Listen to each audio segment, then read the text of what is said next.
अस्सलाम वालेकुम नाज़रीन, सिंधु ख़बर जो स्टो जारी है। तमासा जाती में खबर से कलानो जाती समेत आसपास के इलाकन में तेज तूफानी बरसात जो वस्कारो बरसात सबब जाती शहर के शाही बाजार में टाउन इंतजामिया की नाइली सबब गटरन के सफाई न थियण करे ड्रेनेज सिस्टम नाकारा होने करे गटरन जो गंदो पानी बीजी वो जै करे शहर वासी सख्त परेशान थी वया।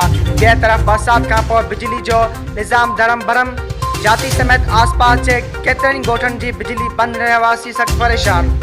जैसे बरसात के वस्कार का साली पट्टी के रहवासियों के चेहरे ते मुरकूं अची वयूं आहिनि।